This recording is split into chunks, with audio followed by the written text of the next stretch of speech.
Hi there, my name is Sarah Dressback. I'm one of the nurse practitioners here at the Center for Colorectal and Pelvic Reconstruction. And I have with me today Dr. Richard Wood and Christina Booth. And we are going to talk to you a little bit today about one of our most frequently treated diagnoses, which is functional constipation. You're going to introduce yourself. Yeah, so I just wanted to introduce myself. My name's Richard. I'm one of the colorectal surgeons. Works here at the center, and looking forward to chatting a little bit about functional constipation today. Thanks, Sarah. Hi, I'm Christina Booth. I'm one of our nurse practitioners here at the CCPR team, and my focus is more on the urological side of treating patients. So we're going to talk today about functional constipation. So Sarah, tell us, when would a patient need help from our particular center? Well, Christina, we are here for any child who has constipation that's interfering with their daily life. We do recommend that patients try to be treated by their local pediatrician or GI specialist first. It's nice for them to have a local provider to go to. And in most cases, constipation can be managed locally. However, in severe cases that the regular treatments aren't working, they would come to us for a little more in-depth help. And so one of the most common questions I get about constipation is, what is causing my child's constipation? And so once we've ruled out all of the outside causes of constipation, there are two main issues that we see. One of them is a motility disorder, meaning that the child's colon does not work like it should. It's a little bit slow moving and it just doesn't push stool out the way that it should. And then we also see outlet obstructions, meaning that there's an issue with the muscles in the child's pelvic floor that causes it to be difficult for them to push stool out. And so once we have gone through the initial treatments that we do here at the center, a lot of times those treatments work very well. In the cases where those don't work so well, Richard, what kind of surgical options are available for our patients? Yeah, thanks, Sarah. I think the first thing to note is that, we don't cure constipation with surgery. I think sometimes families come and really want a surgical cure for constipation. I think sometimes we can do surgeries that can help the treatment for constipation, but we certainly can't cure constipation with surgery.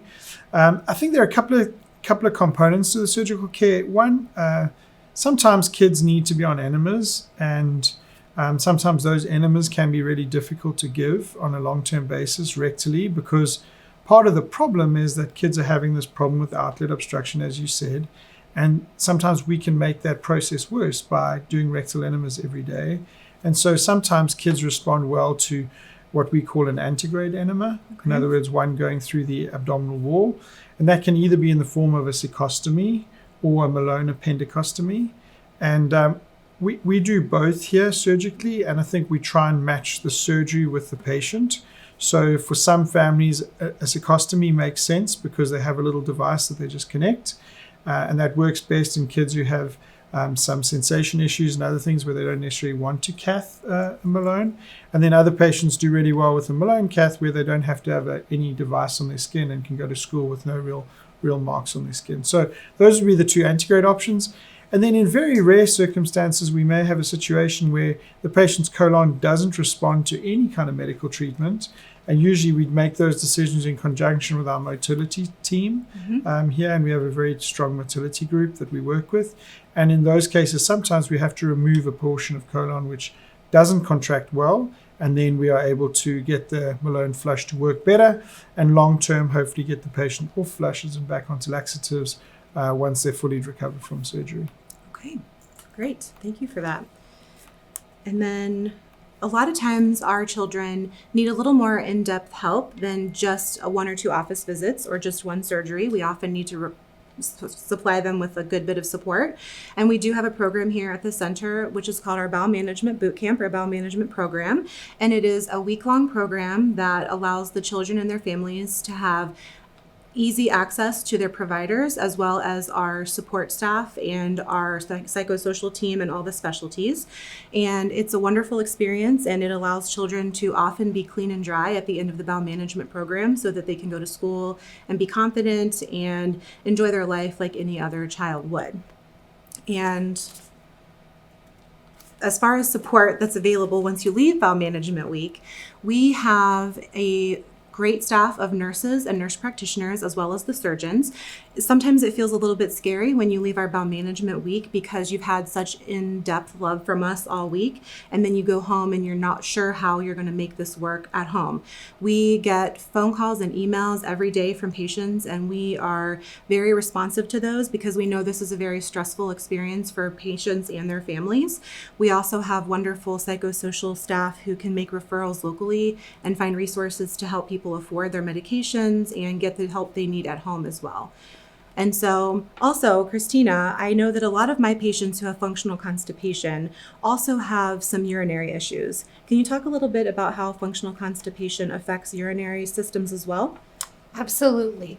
So we know that the bowel and bladder are closely related. We know that when someone's constipated, that can impact how well the bladder's functioning.